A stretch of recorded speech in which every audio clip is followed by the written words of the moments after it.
দর্শক, ক্রীড়াঙ্গনের সাম্প্রতিক ঘটনাগুলো নিয়ে আমাদের নিয়মিত বিশ্লেষণধর্মী আলোচনাধর্মী আয়োজন জেবি গ্রুপ বিয়ন্ড দ্য গ্যালারিতে আপনাদের স্বাগত জানাচ্ছি। আমি কনক মাহমুদ। দর্শক, শুধুমাত্র শুক্রবার বাদে সপ্তাহের বাকি 6 দিন কিন্তু আমরা আসি আপনাদের সামনে ক্রীড়াঙ্গনের বিভিন্ন বিষয় নিয়ে আলোচনা করতে। আমাদের আজকের বিষয় হচ্ছে ফুটবলের বর্তমান এবং ভবিষ্যৎ। দর্শক, আমরা জানি যে ফুটবলে এখন যে ক্রান্তিকাল চলছে, এই অবস্থা থেকে উত্তরণে কিন্তু সবারই চেষ্টা রয়েছে।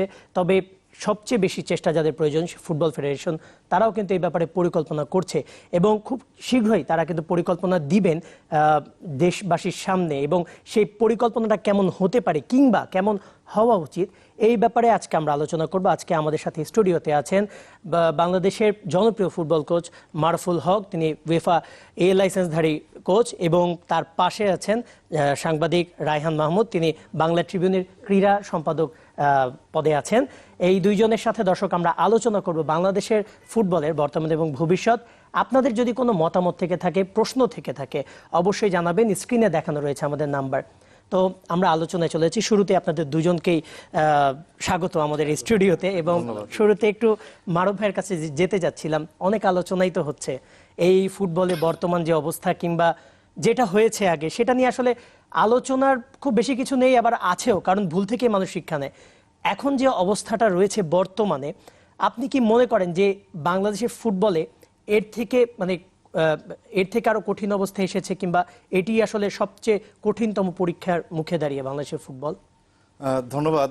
অ্যাকচুয়ালি এখন বাংলাদেশের ফুটবলটা যে অবস্থানে এসেছে, এটা কিন্তু 1 বছর বা 2 বছরের ফল না। এটা কিন্তু অনেক লম্বা সময় ধরে শুরু হয়েছে।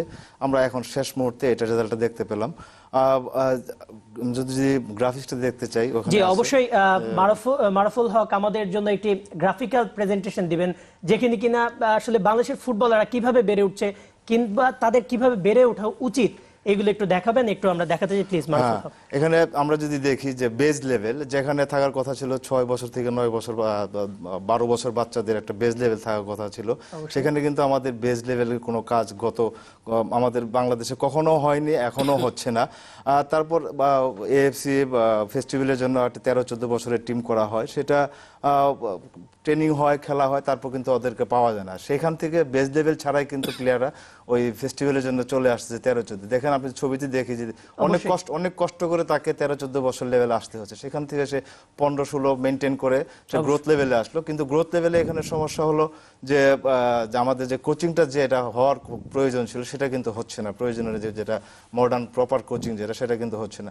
আরেকটা জিনিস হলো, আমরা বেস লেভেলে কিন্তু প্রতিটা প্লেয়ারের বেশি করে ফিজিক্যাল স্কিলের জন্য প্রয়োজন হলো যে তার যে সময়টা, গোল্ডেন লার্নিং এজ সেটা কিন্তু পাস করে আসছে। আমরা যেটা ওই সময় যেটা শেখার কথা, যদি না শিখি তাহলে কিন্তু আর কখনো আমার এটা শেখা সম্ভব না। এটা কিন্তু গিটার বাজানো বা হারমোনিয়াম বাজানো না যে ওভারনাইট বা 1 মাস 2 বছর 2 মাস প্র্যাকটিস করে আমি শিখে ফেলবো। এটা টোটালি ফিজিক্যাল স্কিল। এটা ওই গোল্ডেন লার্নিং এজে যদি কেউ না করে তাহলে কিন্তু খুব সহজে এটা হবে না, হলেও সেটা কখনো সাস্টেন করবে না। তারপর যদি আমরা দেখি গ্রোথ লেভেল থেকে এলিট লেভেলে চলে যাচ্ছে 18-19 বছর বয়সে, আন্ডার 19 খেলার পর সিনিয়র লেভেলে সে অনেক কষ্ট করে যাচ্ছে। কষ্ট করে যাওয়ার পর সিনিয়র লেভেলে সে লিগ খেলে বা ন্যাশনাল টিমে খেলে। যখন আমরা ইন্টারন্যাশনাল লেভেলে যাই তখন কিন্তু আমরা ওখানে যেতে পারি না।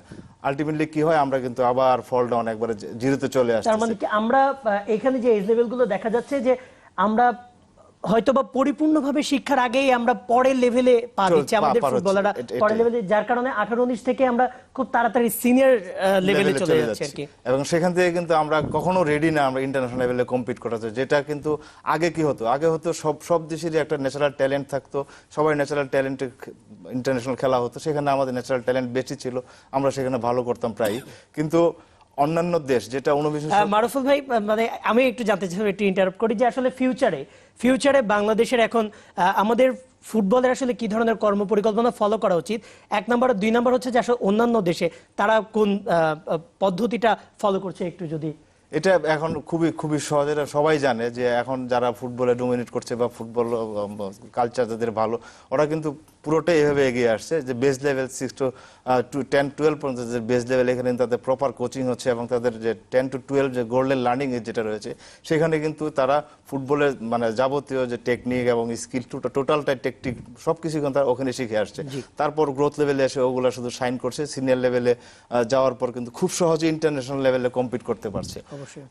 এটাই হলো সমস্যাটা। আমি মনে করি যে আমাদের এখনো সময় আছে বেস লেভেল থেকে শুরু করা। আমরা গ্রোথ লেভেলে শুরু করলে কখনো ইন্টারন্যাশনাল লেভেলে যে আমরা ভালো রেজাল্ট কখনো হবে না। আমরা পাস্টে যেটা দেখতে পেয়েছিলাম যে একজন ফুটবলার যিনি কিন্তু সিনিয়র লেভেলে আছেন এবং ইন্টারন্যাশনাল লেভেলে আছেন, তিনি কিন্তু মানে একেবারে বাইরেই দাঁড়িয়ে আছেন বলতে গেলে নোম্যান্স ল্যান্ডে।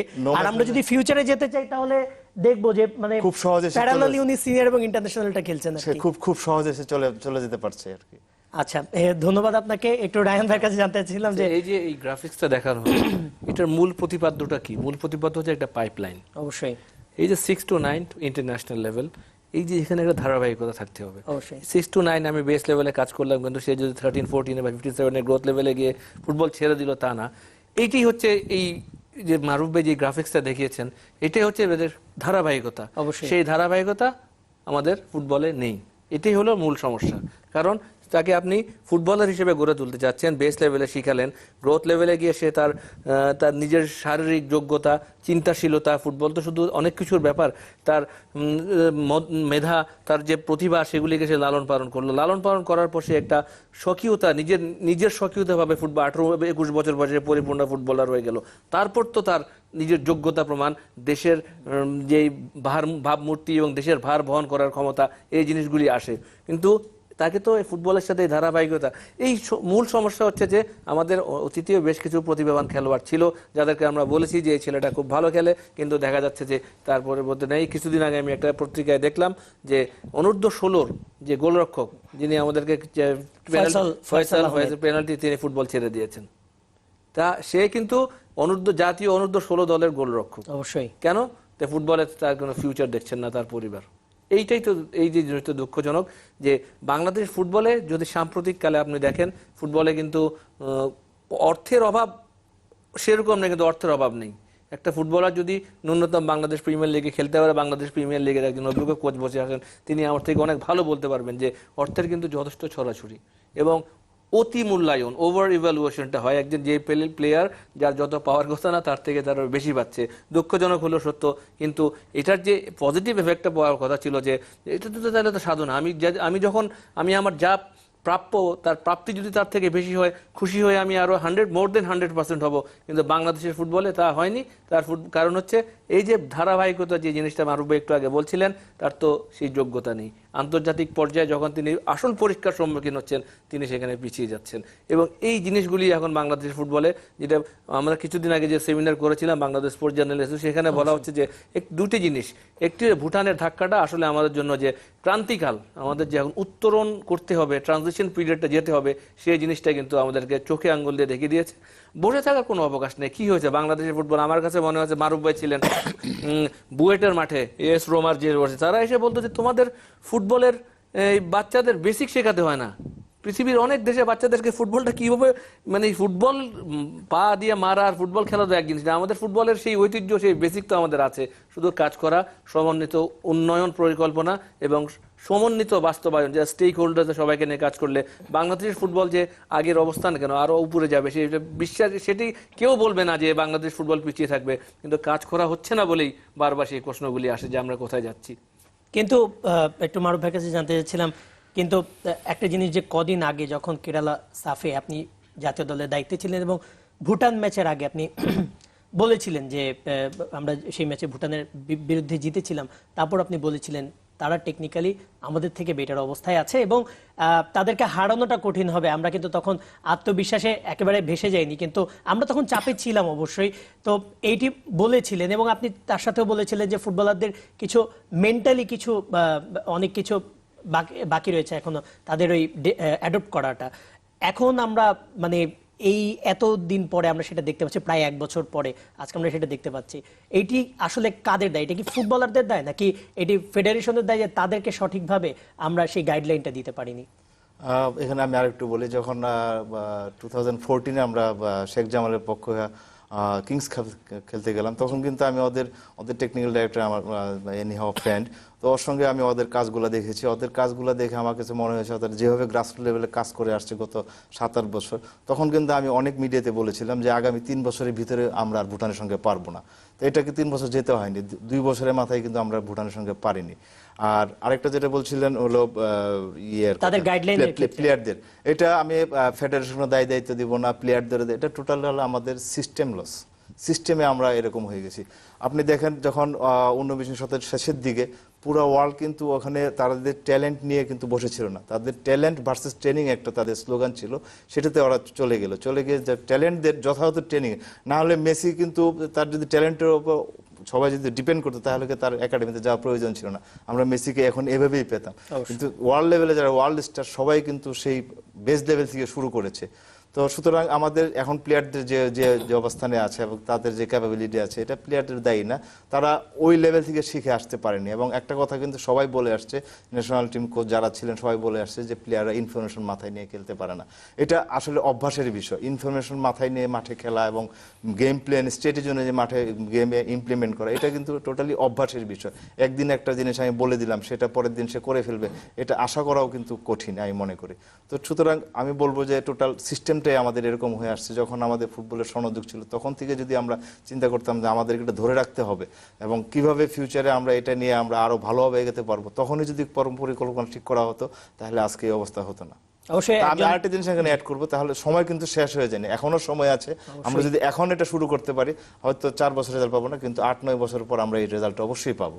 অবশ্যই আমাদের সাথে একজন দর্শক কথা বলবেন, তার প্রশ্ন রয়েছে হয়তোবা। হ্যালো দর্শক, কে আছেন? আপনার নাম বলে প্রশ্নটি করুন। হ্যালো, আসসালামু আলাইকুম, আমার নাম রাহি। জি, ওয়ালাইকুম সালাম। জি, আমি ঢাকা থেকে বলছি। আমার প্রশ্নটা এটাই যে বাংলাদেশ ফুটবলের এখন দুরবস্থার মূল কারণ হচ্ছে এটাই যে দীর্ঘমেয়াদী কোচের পরিকল্পনা না করা এবং সিলেকশন প্যানেলের মূল সমস্যার জন্য বাংলাদেশ ফুটবল যেতে পড়ছে। যেখানে আমাদের ক্রিকেট এত উন্নত হচ্ছে, দীর্ঘমেয়াদী সান্দিকে আতুরে সিংহের দীর্ঘমেয়াদী পরিকল্পনা দেওয়া হয়েছে, সেখানে আমাদের কোনো ফুটবল কোচকে দীর্ঘমেয়াদী পরিকল্পনা দেওয়া হয় না। অবশ্যই দর্শক, আপনাকে ধন্যবাদ। অবশ্যই খুব যুক্তিযুক্ত প্রশ্ন করেছেন যে কোচের দীর্ঘমেয়াদী এই ব্যাপারগুলো নিয়ে কোনো কোচকে আসলে দীর্ঘমেয়াদী সময়টা দেওয়া হয় না। 2 নম্বর হচ্ছে সিলেকশন প্যানেল নিয়ে। আমি একটু প্রশ্ন করতে চাচ্ছিলাম রায়হান মাহমুদকে যে আসলে কি কোনো সিলেকশন প্যানেল রয়েছে, নাকি দেখা যায় যে যখন ন্যাশনাল টিম আসে বেশিরভাগ ক্ষেত্রে অটোমেটিক চয়েস হয়েছে, কারণ ওই পজিশনে আমার কোনো বিকল্প থাকে না? আপনার কথা এখানে একদিকে সত্য আবার একদিকে ঠিক না, কারণ সিলেকশন প্যানেল যদি না থাকে তাহলে প্লেয়ারদেরকে যাচাই বাছাই করবে। অবশ্যই। আবার আরেকটি কথা হচ্ছে সাথে সাথে যে সিলেকশন কার্ডের কয়টা মানসম্পন্ন প্লেয়ার আছে। আপনি যদি ন্যাশনাল টিমের একটা ফোল্ডার থাকে, আপনি যদি নিজেও একজন সাংবাদিক, আপনার কাছে তো একটা তালিকা আছে যে এই ন্যাশনাল টিমের। আমাদের দেশে 2টা ন্যাশনাল টিম সমসাময়িক একটা ছায়া ন্যাশনাল টিম করার মতো প্লেয়ার, মানসম্পন্ন প্লেয়ার সত্যিকার অর্থে নেই। তাহলে এটা একদিকে সোজাই, কারণ কথা হচ্ছে যে প্লেয়ারদেরকে খুঁজে বের করা এবং হয়তো 90% ঠিক থাকে, 10% নতুন কিছু আসে। যেমন গত কয়েকজন নতুন প্লেয়ার এসেছে, জাফর ইকবাল, আবদুল্লাহ, এই কয়েকজন নতুন এসছে, আর বাকি সবাই তো গত 5-6 বছর ধরে একই আসছে। এইটি হচ্ছে কথা যে তাহলে মানে যত কোয়ালিটি প্লেয়ার আসবে, কোয়ালিটি প্লেয়ার আনতে হলে আপনাকে কোয়ান্টিটি বাড়াতে হবে। কোয়ান্টিটি বাড়াতে হবে। এমন কথা হচ্ছে যে আমরা তো বলছে যে আমরা 7-8 বছর ধরে আমাদের টানা ফুটবল পেশাদার লিগ চলছে। পেশাদার লিগ চলছে ভালো, পেশাদার লিগে নতুন খেলোয়াড় মারুফ ভাই কি খুব বেশি সৃষ্টি হয়েছে? খুব একটা বেশি হয়নি। আর সবচেয়ে বড় কথা হচ্ছে যে পেশাদার লিগের আমরা যাদের উপর রিলাই করে, যাদের উপর নির্ভর করে, আমি যদি এখন তাকাই দেখি যে 5-6-7 জনের মধ্যে বাংলাদেশি স্কোরার নাই, সবই নাইজেরিয়ান, হাইটিয়ান, এবং সেটা 10-এর মধ্যে শুধুমাত্র জাহিদ হোসেন আছেন, 6টি গোল করেছেন। তারপর সবাই হলো তো ফুটবলের যে আবেদনটা সেখানেও আমার কাছে যাইলে আমি একজন লোকাল হিরো যখন সে যখন নিজে সাফল্য পায় তখন স্বাভাবিকভাবে তার একটা ফ্যান বেস তৈরি হয়। এখন সানডে চিজোবা আবনির হয়ে অনেকগুলি গোল করছেন, কিন্তু তিনি তো আমার মনের মানুষ নন।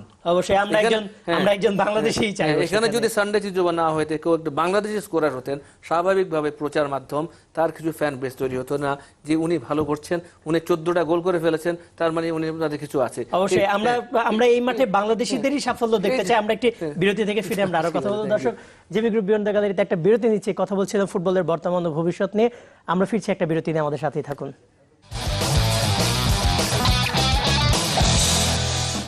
বিরতির পরে আবারও স্বাগত জেবি গ্রুপ বিয়ন্ড দ্য গ্যালারিতে। দর্শক, কথা বলছিলাম ফুটবলের বর্তমান ও ভবিষ্যৎ নিয়ে। আমাদের সাথে স্টুডিওতে আছেন মারুফুল হক, ফুটবল কোচ এবং বাংলা ট্রিবিউনের ক্রীড়া সম্পাদক।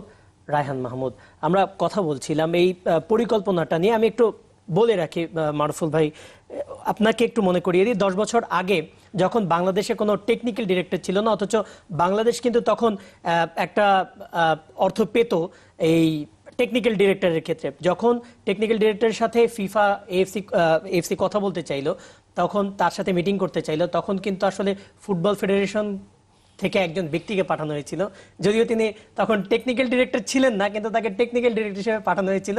এবং তার যে প্রেজেন্টেশন সেটা দেখার পরে কিন্তু অনেক প্রশংসা হয়েছিল। ইভেন জাপান কিংবা জর্ডানের মতো টিম দেশগুলো বলেছিল Bangladesh is on the right way, তো রাইট ট্র্যাক। সো এই মানুষটি কিন্তু আসলে আপনি, আমি যতটুকু জানি, আমি জানি না আপনি অস্বীকার করবেন কিনা, তো মানে সেইখান থেকে আসলে এই অবস্থায় এখন নতুন টেকনিক্যাল ডিরেক্টর আছেন, ওইটা কি পরিস্থিতি ছিল আর এখনকার পরিস্থিতিটা কি? এটা অ্যাকচুয়ালি এএফসি 826 নামে একটা প্রজেক্ট ছিল এএফসির, তারা তখন $4,000 দিত মানে কোচদের স্যালারি হিসাবে।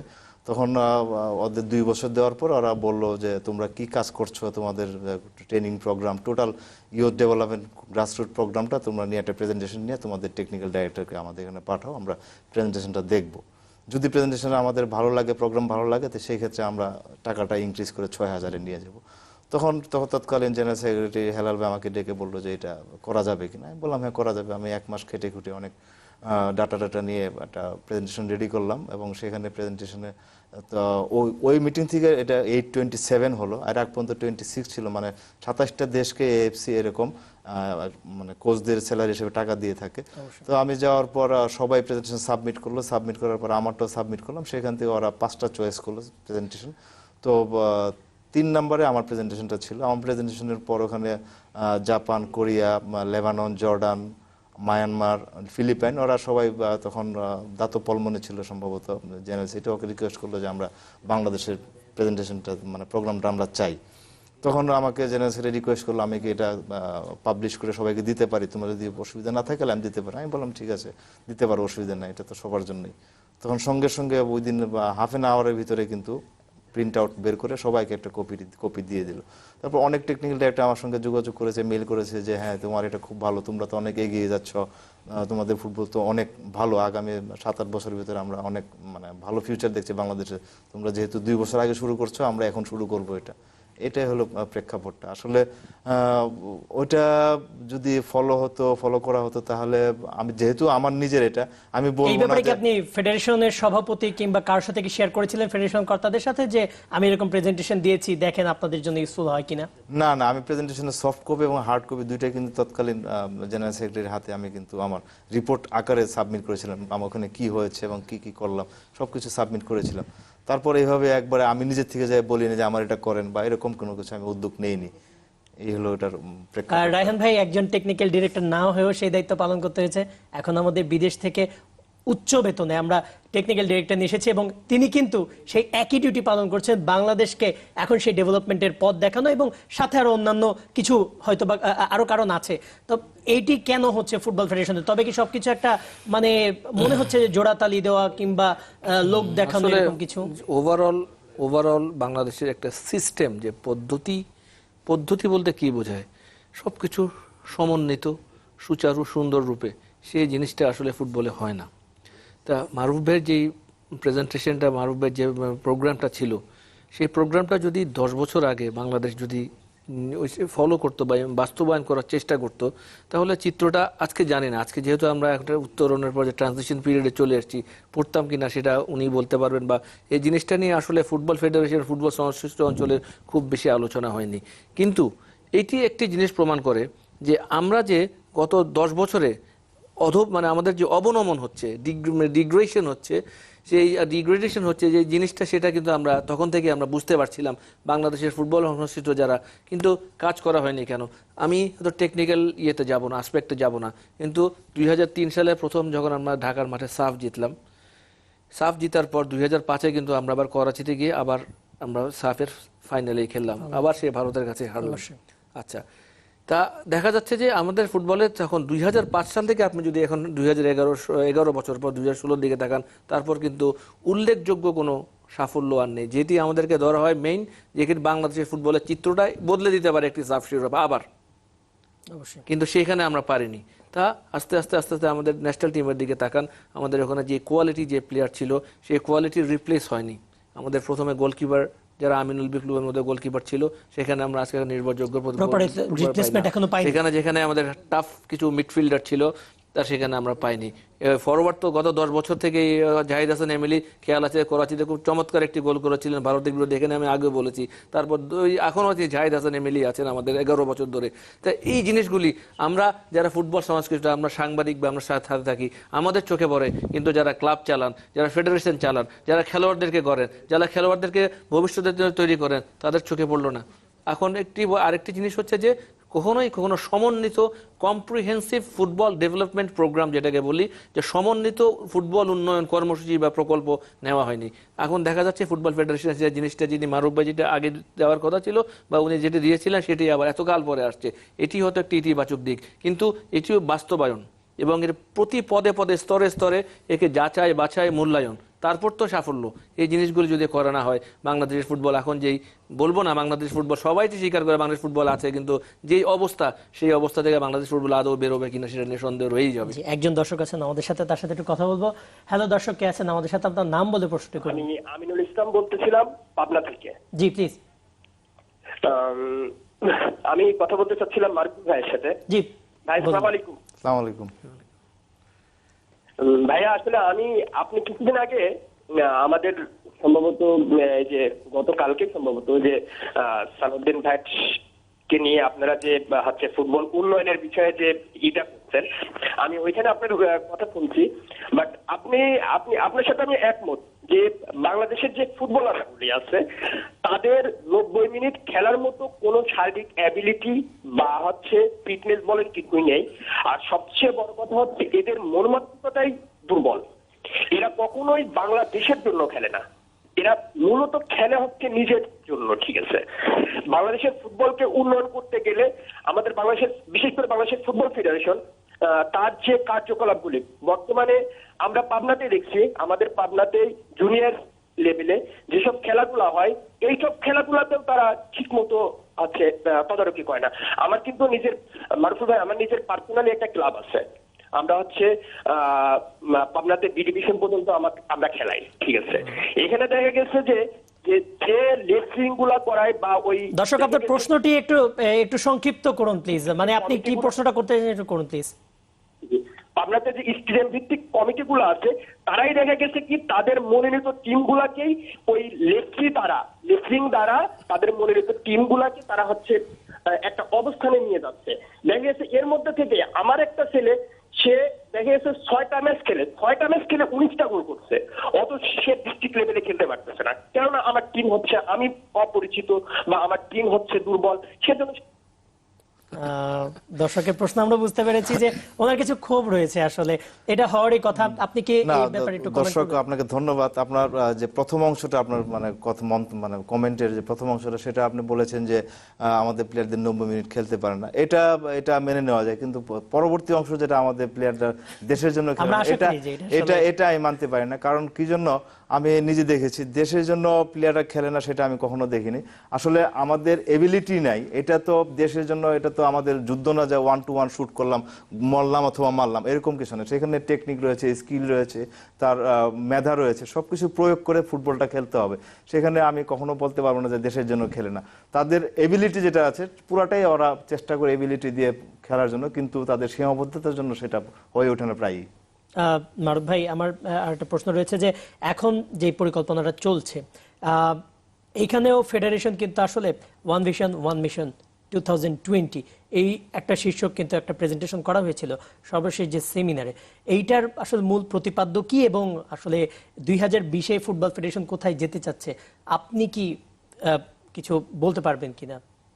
অ্যাকচুয়ালি প্রেজেন্টেশনটা খুব র্যাপিডলি, মানে স্লাইডগুলো চেঞ্জ হয়েছে, ওখানে ওইভাবে দেখার মতো পরিবেশ ছিল না, সুযোগও হয়নি। তবে একটা জিনিস বুঝেছি যে উনি মানে নতুন টেকনিক্যাল ডিরেক্টর পল স্মোলি, হ্যাঁ, রিজিওনাল কিছু করে কোচিং ক্যাম্প করে সেখান থেকে ন্যাশনাল টিম প্লেয়ার নিয়ে আসবেন, সেটা গ্রাসরুট লেভেল এবং ইয়ুথ লেভেল থেকে নিয়ে এসে ওরা সেন্ট্রালি একটা টিম করার চিন্তা ভাবনা করছেন। আমার কাছে যতটুকু মনে হয়েছে, এটা ক্লিয়ার না দেখে বলা যাচ্ছে না আসলে মানে ওনার থিমটা কি। এবং বেশ কিছু উপদেশ ছিল, বেশ কিছু আলোচনা ছিল, রেফারেন্স ছিল, আপনার পক্ষ থেকেও ছিল, সবার পক্ষ থেকেই ছিল। এটি আসলে ফুটবল ফেডারেশন কতটুকু নিতে পারবে বিগত দিনগুলোর অভিজ্ঞতা অনুযায়ী একটু বলুন প্লিজ। একটা জিনিস কিন্তু ভুটানের সঙ্গে হারার পর থেকে একটা জিনিস সবাই সব অ্যাঙ্গেল থেকে বলা শুরু করেছে যে আসলে গ্রাসরুট লেভেলে যেতে হবে, গ্রাসরুট লেভেলে যেতে। এখানে একটা জিনিস আমি এটা ক্লিয়ার করতে চাই যে গ্রাসরুট লেভেল এটা কিন্তু ফুটবলের ক্ষেত্রে একটা জিনিস বোঝায়, আর নর্মালি গ্রাসরুট বোঝায় আরেকটা। নর্মালি গ্রাসরুট বোঝায় মানে তৃণমূল নেতা, তৃণমূলে যেতে হবে, আমাকে মফস্বলে যেতে হবে, মফস্বল থেকে প্লেয়ার সিলেকশন করে যেতে হবে। ফুটবলে সেটা না, ফুটবলের গ্রাসরুট লেভেল হলো যে 6 থেকে বয়স 6 থেকে আমাকে ট্রেনিং শুরু করতে হবে, সেটা হলো ফুটবলের গ্রাসরুট লেভেল। তো এখান থেকে আমাদের শুরু করতে হবে। আগে আমাকে বুঝতে হবে গ্রাসরুট লেভেলটা কি এবং সেখানে কাজগুলা কি। এটা আরেকটা জিনিস বলা হচ্ছে যে এজ গ্রুপের টুর্নামেন্ট নাই, জেলা শহরে লিগ নাই, এটা বলা হচ্ছে। তো জেলা শহরে লিগ হলে বা এজ গ্রুপের টুর্নামেন্ট হলে, চ্যাম্পিয়নশিপ হলে, ওখানে কারা খেলবে? ওই যে আমার প্রথম স্টার্ট মানে যেটা নাও এবং পাস্ট, এবং সেখান থেকে যারা অনেক কষ্ট করে 13 বছর 14 বছর চলে আসছে, ওদের তো বেস তৈরি না হয়ে যদি এই লেভেলে খেলতে আসে তাহলে কিন্তু আবার ইন্টারন্যাশনালে আমাদের ওইরকম চলে আসবে, ওইরকম অবস্থা হবে। আপনার প্রতি আমার শেষ প্রশ্ন, যেহেতু আমরা শেষ দিকে আছি, আমার শেষ প্রশ্ন সেটা হচ্ছে যে এখন যিনি নতুন টেকনিক্যাল ডিরেক্টর এসছেন পল স্মোলি, তিনি কিন্তু উয়েফা এ লাইসেন্স কোর্স যখন আপনি করেছেন, আপনার ইনস্ট্রাক্টর ছিলেন, তিনি কি আসার পরে আপনারা যারা রিনাউন্ড কোচ আছেন বাংলাদেশে তাদের সাথে কি কোনো আলোচনা করেছেন এই ব্যাপারে, কি ধরনের পরিকল্পনা হতে পারে, যেহেতু আপনারা এই দেশের পারিপার্শ্বিক অবস্থা ভালো জানেন? না, এমনি সবসময় কথা হয়, দেখা হয়, কিন্তু মানে প্ল্যানিং নিয়ে কি করতে চাচ্ছেন বা ওনার প্ল্যানটা কি, ভিশনটা কি, এটা নিয়ে কখনো কোনো কিছু শেয়ার করেন না উনি শেয়ার না করলে আমি একবারে তো বলতে পারি না যে আমাকে বলো আমি কি করি, কিভাবে কি হয়, সেটা উনি কখনো করেননি। হয়তো উনি ধরে নিয়েছেন যে উনি যেভাবে করছেন সেটাই রাইট হয়, এই জন্য হয়তো দেখা করেন। অবশ্যই। রায়হান ভাই, আপনাকে দিয়ে শেষ করতে যাচ্ছিলাম যে এর পল স্মোলির আগেও তো আমাদের দেশে টেকনিক্যাল ডিরেক্টর ছিলেন, তখনও তো এই পরিকল্পনাটা করা যেত কিনা, তিনি আমাদের দেশেও ছিলেন, বাইজিদ জুবাইর নিপু।